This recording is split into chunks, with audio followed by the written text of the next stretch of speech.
자, 미국 증시의 마감 동향부터 확인해 보겠습니다. 클로징 벨 나옵니다. 미국 증시가 3대 지수 모두 상승 마감했습니다. 그 가운데 다우 지수의 상승 탄력이 가장 컸고요. 특히 다우 지수의 경우에는 장 후반으로 가면 갈수록 상승 탄력이 더 커졌습니다. 결국은 1.3% 넘게 상승한 채 마감이 됐습니다. 또 애플이 사상 처음으로 $500를 돌파했죠. 애플은 이 3대 지수에 모두 포함이 되어 있습니다. 그러다 보니까 나스닥 지수도 신고가를 기록했고요. S&P 500 지수는 사상 처음으로 3,400선을 돌파해서 또 한 번 신고가 행진을 이어갔습니다.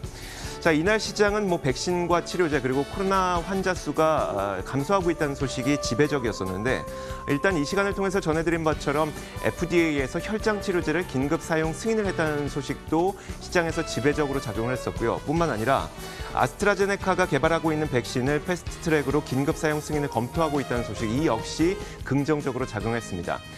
또 지난 밤 사이에 나왔던 내용은요. 코로나19의 확진자 수가 3만 4천 명을 기록했는데 이게 2개월 내 최저치일 뿐만 아니라 이 9거래일 연속, 9일 연속 이 5만 명대 아래로 이 코로나 확진자 수가 잘 통제되고 있다는 점도 역시 시장에 긍정적으로 작용했습니다. 이런 뉴스들은 그동안 억눌려 있었던 여행 수요를 자극할 것이라는 기대감을 충분히 갖게 만들 수가 있겠죠. 실제로 TSA, 즉 공항 검색대를 통과하는 인원이 다시 84만 명대 위로 올라섰다고 합니다. 그러다 보니까 항공주들이 지난 밤 사이에 10% 안팎의 상승을 보였고요. 크루즈주 역시 큰 폭의 상승으로 마감이 됐습니다. 자, 뿐만 아니라 이제 백신과 치료제 덕분에 경제 활동이 정상화된다면 많은 사람들이 카드를 사용할 수 있겠죠. 이렇게 되다 보니까 아메리칸 익스프레스가 지난 밤사이 3% 넘게 올랐고요. 이렇게 카드 사용을 많이 한다는 것은 그만큼 금융에 대한 수요가 높아진다는 것을 의미하기 때문에 JP 모건도 2.8%나 크게 올랐습니다. 당연히 경제가 정상화된다면 이 산업재에 대한 수요도 높아질 수밖에 없겠죠. 캐터필러도 지난 밤사이 2% 올랐습니다. 자, 이처럼 컨택트 관련주들로 자금이 쏠리다 보니까 대표적인 언택트주라고 할 수 있는 빅테크 기업들은 하락한 건 아니었었는데요. 다소 소강 상태를 보였습니다. 아마존이 0.5% 상승, 마이크로소프트가 0.3% 상승, 알파벳은 0.6% 상승하는 데 그쳤는데 자, 이런 가운데 테슬라가 너무 많이 올라와서일까요? 지난 밤 사이에 2% 정도 내렸습니다. 물론 아주 큰 폭의 아주 큰 폭의 하락이라기보다는 그래도 다행히도 2,000선은 좀 지켜냈다 이렇게 볼 수가 있을 것 같습니다. 자, 덕분에 3대 지수는 다우 지수가 1.3% 정도 올랐고요. 28,308선에 마감이 됐습니다. 자, S&P 500 지수가 1% 상승해서 사상 처음으로 3,400선을 돌파했죠. 3,430선 위에서 마감이 됐습니다. 자, 나스닥 지수도 다시 한번 신고가를 기록해서 0.6% 상승했습니다. 11,379선에 마감이 됐습니다. 자, 이어서 상품 선물 시장도 한번 살펴보도록 하겠습니다. 먼저 국제 금값부터 보도록 할 텐데 금값은 지난 밤 사이에 0.7% 정도 내렸습니다. 이게 금리가 올라갔기 때문이었었는데요. 경제가 정상화될 것이라는 기대감이 나타나게 된다면 당연히 국제 금리가 올라가게 되겠죠. 금리와 역의 상관관계를 갖고 있는 이 금값은 지난 밤 사이 0.7% 정도 내렸습니다. 1,932.6달러 선에 마감이 됐고 반면에 이런 가운데 국제 유가의 경우에는 경제가 정상화된다면 당연히 상승할 수밖에 없겠죠. 0.2% 올라서 42.42달러에 마감이 됐습니다.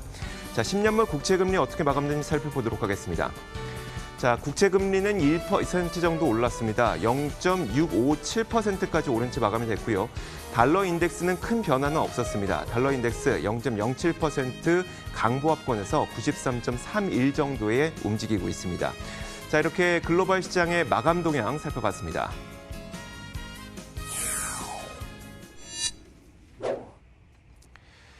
자, 이렇게 미국 증시의 마감 동향 살펴봤는데요. 지난 밤 사이 미국 증시 어떻게 해석하는 것이 좋을지 이분과 함께 좀 해석해 보도록 하겠습니다.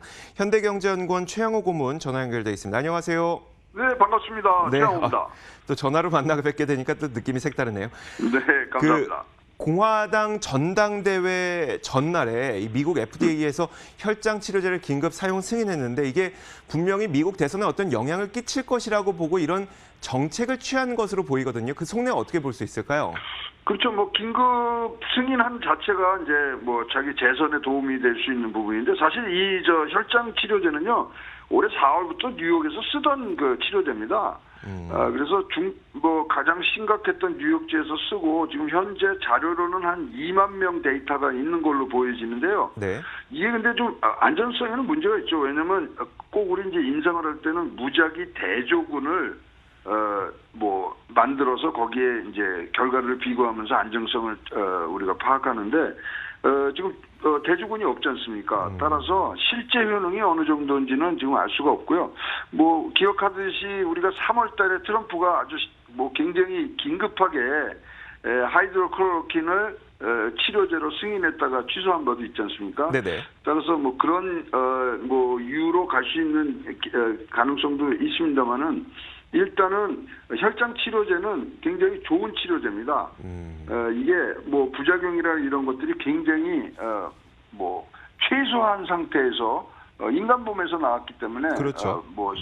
굉장히 이런 부분들에서는 높이 평가합니다만은 일단은 대조군이 없어서 안정성에 대한 그리고 지금 2만 건이 나왔지만 조금 더 많은 데이터가 필요한 그런 치료제라고 보여지는 거죠. 알겠습니다. 그 지난번에 저희 프로그램에 나오셔서 말씀해 주셨던 것이 백신과 관련해서도 사실 11월 대선 이전에 이것이 나올 수 있도록 트럼프 대통령이 뭔가를 할 것이다라고 전망을 해주셨었는데 그런 전망은 계속 유효한 상태인가요? 그렇습니다. 그리고 이제 분명히 9월 29일 대선 후보 간의 토론회 전에 나올 것으로 또 하나의 좋은 소식이 나올 것으로 보여지고요. 계속해서 이 부분들은 이 코로나19로 해서 경제 파탄까지의 전체 책임을 지는 그런 트럼프의 입장에서는 이것을 물리칠 수 있는 가장 좋은 치료제, 백신이 지금 나올 수 있다고 얘기가 나올 수 있다고 봅니다. 네, 알겠습니다. 또 지난 밤 사이에 약간 많은 사람들의 또 눈길을 끌었던 분석이 있었어요. 이건 뭐 분석일 뿐일 수도 있겠지만 민주당 대통령이 공화당 대통령에 비해서 증시에 더 낫다는 분석이 있었는데 여기에 대해서 좀 어떻게 생각하세요? 이게요, 사실 월가는요 대통령 선거보다 사실 의회의 선거 결과에 더 사실은 뭐 민감합니다. 요번에 그리고 특히 누가 되든 간에 요번에 당선된 사람은 이제 재선이라는 게 없기 때문에 네. 요번엔 특히 의회에 대한 선거 결과인데 아시다시피 이번 대선에서 하원 전체 의원 선거하고 상원 100석 중에 35석이 결정되는 선거도 같이 하거든요. 네네. 거기서 민주당이 어떤 식으로 나올 거냐. 근데 극렬하게 지금 이 부분에 대해서는 반반 나눠 있습니다. 뭐 무슨 얘기냐면 민주당이 백악관뿐만 아니라 의회까지 장악하면 법인세 인상 등 이런 걸로 해서 굉장히 바이든이 내는 좌파적인 대선 공약이 현실이 될 수 있다. 그래서 월가에서 조금 싫어하는 얘기도 있고요. 네. 또 바이든이 만약에 이제 대통령이 되면 정책 결정에서의 확실성이 높아지기 때문에 더 증시에는 좋다. 뭐 이런 분석들이 좀 나눠지고 있는데요. 네. 뭐 제 입장에서는 말씀드린 게 대통령 선거보다는 증시에는 의회의 선거 결과가 훨씬 더 중요하고 월가에서도 그 부분에 신경을 쓰고 있다 이렇게 말씀드리고 싶습니다. 그래서 오히려 민주당이 의회에 더 많은 의석수를 차지하게 된다면 이게 시장에 좀 부정적일 수 있고 네. 다만 뭐 바이든이 되든 아니면 뭐 트럼프가 재선을 하든 공화당이 의회를 조금 더 많은 의석을 차지하게 된다면 이건 오히려 시장에 긍정적일 수 있다는 그런 분석이겠네요. 네, 그러면서 서로 조금 체크앤밸런스, 견제와 균형이 맞춰지는 의회와 대통령이 그런 모습들을 사실 월가는 바라는 거죠. 알겠습니다. 네. 자, 이제 미국 공화당의 전당대회가 현지 시간으로 24일부터 진행될 텐데 어떻게 될 것 같으세요? 지금 워낙 3월 중순에 일찌감치 대통령 후보로 승리를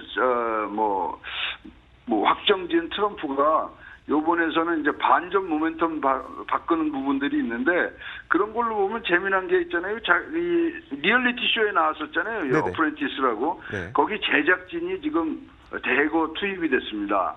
그렇다면은 굉장히 연출과 그다음에 영상 이런 보여주기식의 부분들이 굉장히 강화된 걸로 보이고요. 혹시 그거 아세요? 미국 전당대 총괄이 한국 여성이라는 거? 처음 듣는 얘기였어요. 네, 한국계 이민 1세대인데 케일리라는 여자고요. 행정국장 했어요. 네네. 트럼프에. 지금은 멜라니 여사 고문으로 돼 있는데 이분이 지금 전체 총괄을 하고 있고요. 말씀드린 대로 이 바이든과의 이제 격차를 줄이기 위한 반전 모멘텀을 만드는 가장 중요한 이 시작점이 이번 전당대회라고 보여지기 때문에 네네. 총력을 기울이고 있는 걸로 이제 보여집니다. 네, 알겠습니다.